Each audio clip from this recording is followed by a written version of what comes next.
Indian food का मतलब आज हम क्या समझते हैं? आलू की सब्जी, टमाटर की ग्रेवी और मिर्च का तड़का। पर एक सिंपल सी चीज हम भूल जाते हैं कि ये सारी चीजें 16th सेंचुरी से पहले भारत में एग्जिस्ट ही नहीं करती थी। जी हाँ, ये सारी सब्जियां साउथ अमेरिका से आई थी कोलंबियन एक्सचेंज के थ्रू। तो फिर हमारे एंसेस्टर्स खाते क्या थे? तो इसका क्लियर रिकॉर्ड मिलता है हमें हमारे आर्कियोलॉजिकल साइट्स पर और कुछ मेडिकल टेक्स्ट में। फ्रूट्स में वो आम, जामुन, केला, बेर वगैरह खाते थे। इनके सीड्स और रिमेन्स गंगा प्लेन और हड़प्पन सिविलाइजेशन के आर्कियोलॉजिकल साइट्स पर भी मिले हैं। वेजिटेबल्स में लौकी, कद्दू, खीरा, प्याज, लहसुन, ये सब चरक संहिता में क्लियरली मेंशन्ड है। और एक चीज जो लोगों को शॉक करती है, मशरूम्स। जी हाँ, जब आलू अननोन था, हमारे प्लेट्स पर ऑलरेडी मशरूम्स थे। अब अगर आपको एक एग्जाम्पल देखना है तो आप देख सकते हैं हमारे साउथ इंडियन रिचुअल्स में, जैसे कि श्राद्ध कर्मों में, वो सारे पुराने इंग्रेडिएंट्स ही यूज होते हैं जो हमारे एंसेस्टर्स भी यूज करते थे। और यहाँ पे फॉरेन वेजिटेबल्स और फ्रूट्स बिल्कुल भी अलाउड नहीं है। एंशिएंट इंडिया में डाइट हमेशा ज्योग्राफी के हिसाब से बनी है। ऐसा कभी भी नहीं था कि व्हीट और राइस जैसे सिर्फ दो ग्रेन्स ही हमेशा डोमिनेट करते थे। पंजाब, हरियाणा और वेस्टर्न उत्तर प्रदेश जैसे रीजन्स में, जहाँ पे रिवर्स और फर्टाइल सॉइल थी, वहाँ बार्ले और व्हीट डोमिनेंट थे। ईस्टर्न इंडिया जैसे वेस्ट बंगाल, ओडिशा, असम और कोस्टल आंध्र प्रदेश, यहाँ फ्लड प्लेन्स और हेवी मानसून के कारण राइस नेचुरल स्टेपल बना। और डेक्कन या सेंट्रल इंडिया जैसे रीजन्स में यहाँ पे रेनफॉल इरेगुलर थी, इसीलिए यहाँ पे राइस के साथ मिलेट्स का कॉम्बिनेशन दिखता है। राजस्थान, गुजरात और मध्य प्रदेश जैसे लो रेनफॉल जोन्स में यहाँ पे ज्वार और बाजरा डोमिनेंट था। इन्हीं ग्रेन्स ने हमारे देश को सालों तक सस्टेन किया था। वो क्लाइमेट इंजीनियर्ड ग्रेन्स थे जो लो वाटर, हाई न्यूट्रिशन और हाई रिलायबिलिटी पे टिकते थे। और इसी खाने को न्यूट्रिशनली रिच बनाने के लिए एंशिएंट इंडियंस के पास कई सारे डिफरेंट टेक्निक्स थे। Soaking, fermentation, grinding, sprouting, pickling. Charaka Samhita और सुश्रुत संहिता क्लियरली एक्सप्लेन करती है कि कैसे ये सारे मेथड्स हमारे खाने को ज्यादा डाइजेस्टेबल और न्यूट्रिशियस बनाते हैं। और मॉडर्न रिसर्च इस बात को प्रूव करती है कि फर्मेंटेशन से मिनरल अब्जॉर्प्शन बढ़ता है और एंटी न्यूट्रिएंट्स कम होते हैं। यही सब चीजें हम आज भी हमारे किचन्स में देखते हैं। इडली, डोसा, कांजी, अचार वगैरह। हमारे पूर्वजों को बैक्टीरिया का नाम नहीं पता था, पर वो बैक्टीरिया फंक्शन कैसे करता है ये बहुत अच्छे से पता था। अब बात करते हैं उस जमाने के प्रोटीन रिच डाइट्स की। और इंडिया कभी भी प्रोटीन डेफिशिएंट नहीं था। एंशिएंट इंडिया का प्रोटीन मॉडल काफी डाइवर्स हुआ करता था। पहला सोर्स था पल्सेस, जैसे मसूर, चना, मूंग, उड़द एक्सेट्रा। और इंडस वैली साइट्स में भी लेंटल्स और चिकपीस का कार्बन डेटेड फॉर्म मिलता है। दूसरा सोर्स था मिलेट्स, जैसे रागी, ज्वार, बाजरा, जो हाई कार्ब और गुड प्रोटीन प्रोवाइड करते थे। तीसरा सोर्स था डेयरी, जैसे दूध, दही, बटर मिल्क। चरक संहिता भी मिल्क को बल्य कहती है, जिसका मतलब होता है स्ट्रेंथ गिविंग। अब आ जाते हैं नॉनवेज सोर्सेज पे। इंडियन फूड हिस्ट्री को समझने की सबसे बड़ी गलती ये होती है कि हम पूरे इंडिया को एक प्लेट पे इमेजिन करते हैं। भारत हमेशा से मल्टीपल फूड कल्चर्स का देश रहा है और ये डाइवर्सिटी हमें हमारे मीट कंजम्पशन पैटर्न्स में भी दिखती है।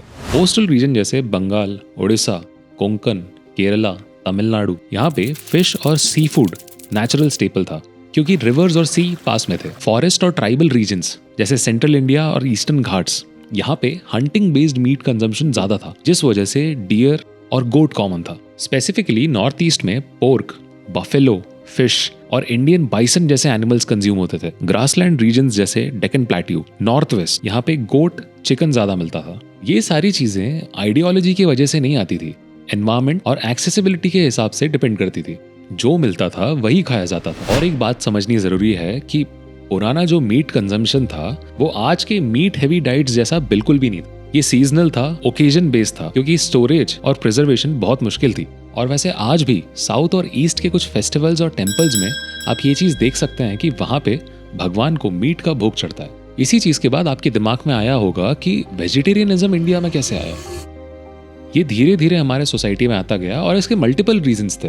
पहला था एग्रीकल्चर का स्टेबल होना, जिससे मीट के ऊपर डिपेंडेंसी ऑटोमेटिकली कम होने लगी। दूसरा था अर्बनाइजेशन और ट्रेड, जिससे सिटीज ग्रो हुई और फूड स्टोरेज भी बेटर होने लगा। तीसरा था रिलीजियस और फिलोसॉफिकल मूवमेंट्स जैसे वैष्णविज्म, जैनिज्म, बुद्धिज्म। इन मूवमेंट्स में अहिंसा को सेंट्रल वैल्यू बनाया गया, जो सात्विक फूड को प्रमोट करता है आपके स्पिरिचुअल डिसिप्लिन के लिए। धीरे धीरे लोगों ने इसको अपना लाइफस्टाइल बना लिया। चाइनीज ट्रैवलर्स जैसे फाहिन और हुनसोंग जब इंडिया आए थे 4th सेंचुरी और 7th सेंचुरी के बीच, वो एक इंटरेस्टिंग चीज नोटिस करते हैं। सिटीज और मॉनेस्ट्रीज में वेजिटेरियनिज्म ज्यादा था और रूरल और ट्राइबल इंडिया में मीट कंजम्पशन बहुत कॉमन था। इस एक चीज से पता चलता है कि वेजिटेरियनिज्म जो था वो अर्बन इंडिया में फ्लरिश कर रहा था, ना कि पूरे देश में एक साथ। अब आ जाते हैं हमारे सबसे इंटरेस्टिंग टॉपिक पे कि बिरयानी तो मुगल लेकर आए थे, पर राइस और मीट को साथ पकाना तो इंडिया में कई सेंचुरीज पहले से चलता हुआ आ रहा है। इसका एक सिंपल एग्जाम्पल मिलता है साउथ के तमिल संगम पीरियड में। यहाँ के हिस्टोरिकल पोएम्स और रिकॉर्ड्स तमिल किंग्स और वॉरियर्स की मील्स डिस्क्राइब करते हैं। राइस को मीट जूसेस के साथ पकाया जाता था, जिसमें गोट, डियर और बर्ड कॉमन ऑप्शंस थे। ये सब बड़े बड़े बर्तनों में पकाए जाते थे आर्मीज और कोर्ट्स के लिए।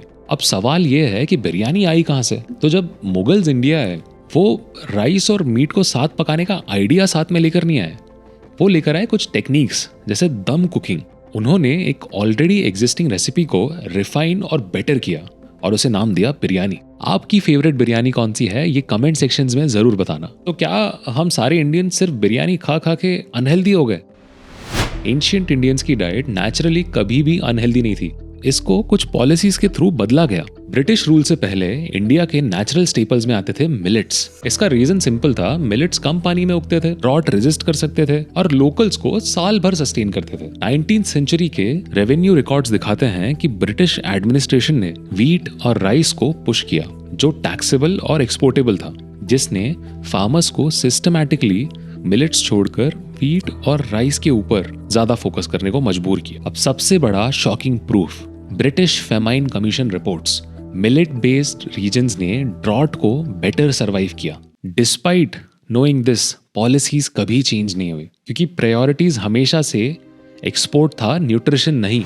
इसकी वजह से राइस और व्हीट का कंजम्पशन और मोनोकल्चर बढ़ा और मिलेट्स का कम होता गया। आयरनी ये है कि जो मिलेट्स को हम आज सुपर फूड कहते हैं, वो एक टाइम पे हमारा नेचुरल स्टेपल हुआ करता था। तो एंशिएंट इंडियंस का डाइट सिस्टम उस टाइम पीरियड के हिसाब से परफेक्टली इन सिंक था और हमारे कल्चर ने हमेशा से खाने को भगवान का दर्जा दिया है। तत्रीय उपनिषद कहती है अन्नम ब्रह्मा, और कई सारे इंडियन कल्चर्स भी इस चीज को मानते हैं कि अन्नदान सबसे बड़ा दान है।